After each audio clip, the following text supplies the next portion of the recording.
The Galactic Council had been unanimous in their verdict. Dr. Kayla Rin was insane. No rational being would willingly enter the containment zone of Vrakesh predators, much less raise their abandoned cubs. The Vrakesh were apex killers from a death world 3 times more hostile than Earth. With razor-sharp crystalline fangs that could shear through reinforced steel, and pack intelligence that rivaled most sentient species, their cubs, even newborns, had been known to kill their handlers in sudden fits of instinctual violence. But Kayla had never been one to listen to unanimous verdicts. She found them in the wreckage of a poacher's ship. 4 mewling cubs, no bigger than house cats, their mother's body cooling in the cargo hold. The poachers had been after the Vrakesh's bioluminescent pelts, worth a fortune on the black market. They hadn't expected the mother to fight back so viciously, and they certainly hadn't expected her to win before succumbing to her wounds. The station commander had ordered the cubs destroyed immediately. Standard protocol. Too dangerous. Too unpredictable. Kayla had filed an emergency override and carried them to her quarters before anyone could stop her. That was 2 years ago. Now, the eldest cub, Varthun as she'd named him, stood nearly as tall as her shoulder, his muscular frame rippling beneath midnight blue fur that sparkled with bioluminescent patterns. His siblings, Shen, Kairos, and little Tova, circled the laboratory with casual grace, their eyes constantly scanning for threats even in the safety of their home. "You're late with the feeding," Varthun rumbled in the guttural tongue she'd painstakingly taught him. His species didn't have natural language, but they learned frighteningly fast. "Got held up at the council meeting," Kayla replied, hauling a container of synthetic protein. "They want to know why I'm wasting resources on you 4. Varthun's ears flattened, the Vrakesh equivalent of a sardonic smile. "Did you tell them we're your bodyguards?" "I told them you're subjects in an interspecies behavioral study." She tossed him a chunk of food which he caught effortlessly. Didn't mention the bodyguard part. It had started small. A low growl when a hostile diplomat got too close. Varthun positioning himself between her and the door when station security came to inspect her lab. The cubs forming a perimeter whenever she walked through the station's seedier sectors. They were protecting her, though she'd never trained them to. The other species on the station gave her a wide berth now.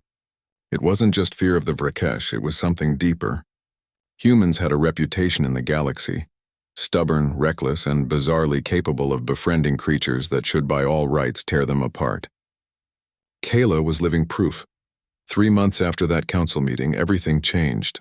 The pirate raid came without warning. A small fleet, heavily armed, targeting the station's research wing.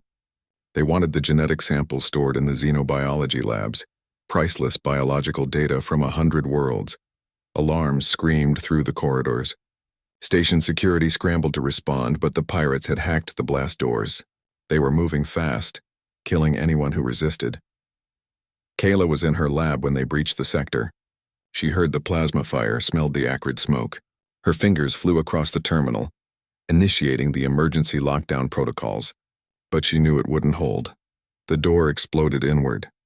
3 pirates, heavily armored and armed with pulse rifles, stepped through the smoke. Their leader, a hulking Krex mercenary, leveled his weapon at her chest. "The samples," he growled. "Now."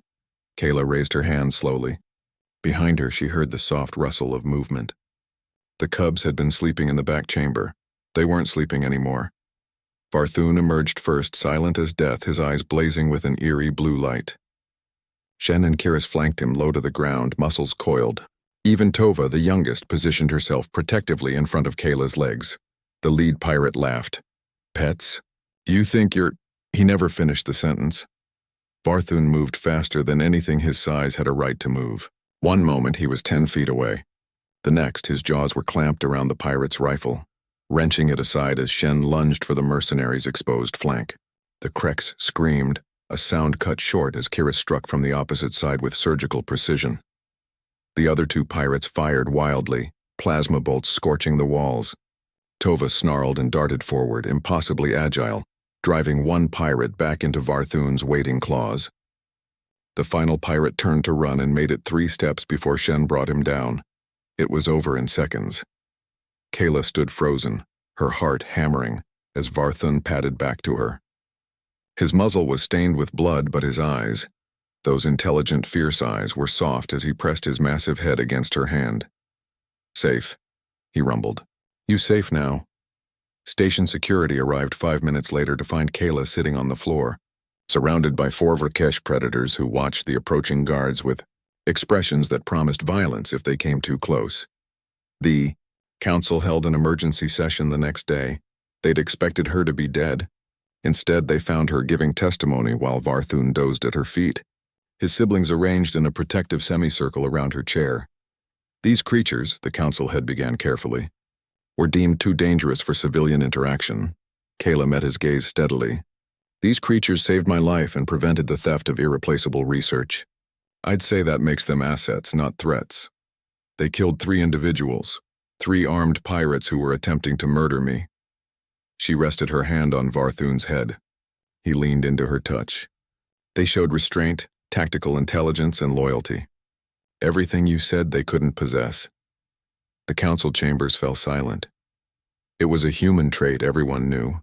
This impossible ability to find kinship with the galaxy's most dangerous beings. To take something wild and deadly and somehow forge a bond built on trust rather than dominance. The other species could domesticate. They could train and condition and control, but only humans could befriend. "What do you propose?" the council head finally asked. Kayla smiled. "I propose we stop treating intelligence as something that only manifests in species like us.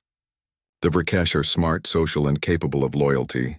They deserve a chance to prove they're more than the monsters you've labeled them."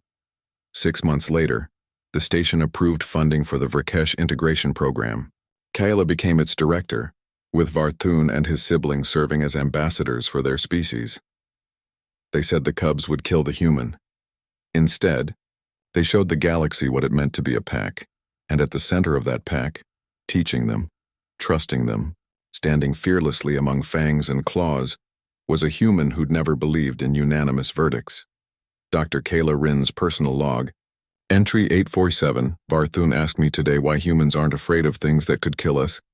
I told him it's because we've learned that the most dangerous things in the universe often make the best friends, if you're brave enough to give them a chance."